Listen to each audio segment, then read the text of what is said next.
In the year 2000, during a routine surgery called the laminectomy, my spinal cord was nicked. A blood clot ensued and crushed my spinal cord, and the prognosis from their surgeons was that I would be a paraplegic for life.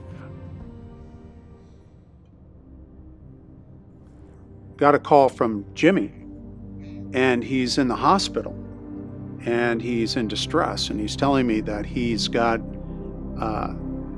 can't feel his feet. So I shot down to the hospital, went into his room, and he's really like looking like a lamb ready for the slaughter. And but the amazing thing about Jimmy was his heart was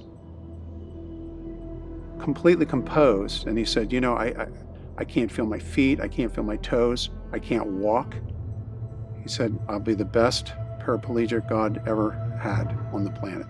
I'm just going, Jimmy, listen, God is going to have to get you through this. I don't know how this is going to work out, but God will do it. And Jimmy became a paraplegic. For the next 3 years after that mistaken surgery, I lived the life of a paraplegic, not by choice, but now, hindsight, I can see it was all part of God's plan. I never doubted for one moment that I would be fine being a paraplegic. In fact, I said to my closest friend, right when I got the diagnosis, that I was going to be the best paraplegic the world had ever seen, not really knowing what I was going to have to go through. With no bodily functions from the waist down, none at all, I was definitely dealt a hand that I wasn't really prepared to play out. I was always an athlete, a strong carpenter, even a coach in sports, and played at the collegiate level. And now I would live a life in a wheelchair.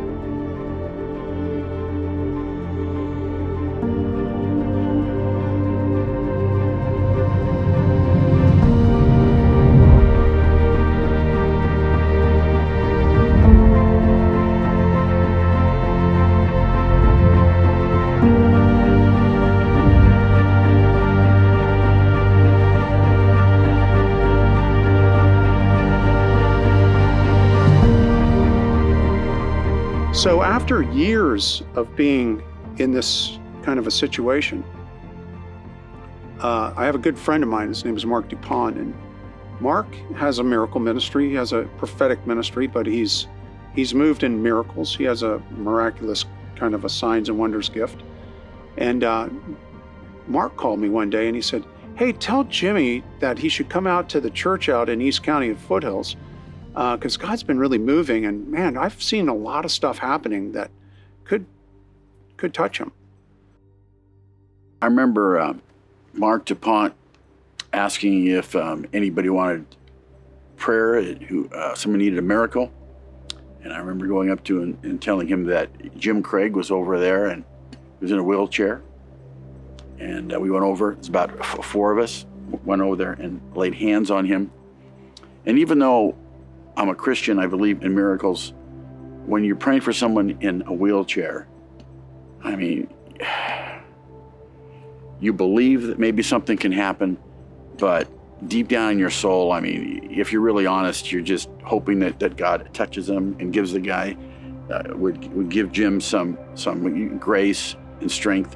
We prayed for him, and I didn't feel anything special or anything. I don't think anybody else did either. And then we went back to the meeting, and I'd say about 10 or 15 minutes later, there was a lot of commotion going on, which would be the right hand of the room, and Jim Craig was walking around the sanctuary. This is a guy who was paralyzed, medically paralyzed, had gotten up and was walking around the sanctuary.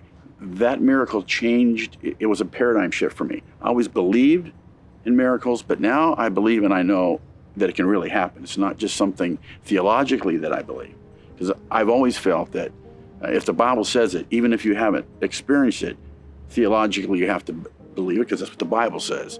But I'd never seen it. And I'll never pray for a sick person the same again. one of the other pastors is poking me in the back, trying to get my attention. I said, yeah, what's going on? And he said, the gentleman you just were praying for in the wheelchair a few moments ago, he's up walking. And I look around in the back of the room, sure enough, there is Jim walking. And the testimony he told me was not only had his back been broken, but a severed spinal column. I'm thinking, this is a utter impossibility. This can't just be due to an adrenaline rush by faith or something like that. So Jim's walking, I go running over there and I said, Jim, what's going on? He looks at me and says, I'm walking. I said, well, thanks, I could see that. But I said, what's happening? And he shared that when I related the vision to him, shortly after that, I don't know whether it was while we were still praying or after we broke up and I was praying for this other young woman, Jim said he could feel his feet again, that he hadn't had any feeling in his legs or his feet. And he looked down and he could actually move his toes, which is remarkable. No movement in his legs for I think over 3 years.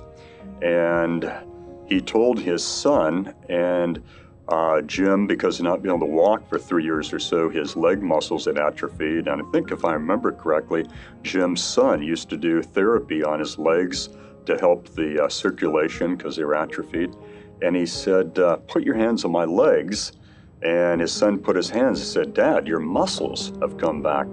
And Jim told me that he said to his son, I think I can walk. And his son said, let me help you up. He said, no, I don't think I need help. And there he is. And I think by the time I went up to Jim and talked to him at that point, he'd already done 1 or 2 complete laps around the interior of the church, which is it's a good-sized sanctuary.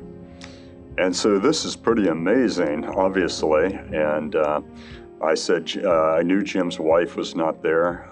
And I said, Jim, call your wife. And he said, no, I want to surprise her. And Jim and I and another good friend of ours, John Rudke, we met for coffee the next morning in downtown San Diego. And it was amazing because I got there, I parked on the sidewalk, then John and Jim pull up and Jim got out of the truck and walked.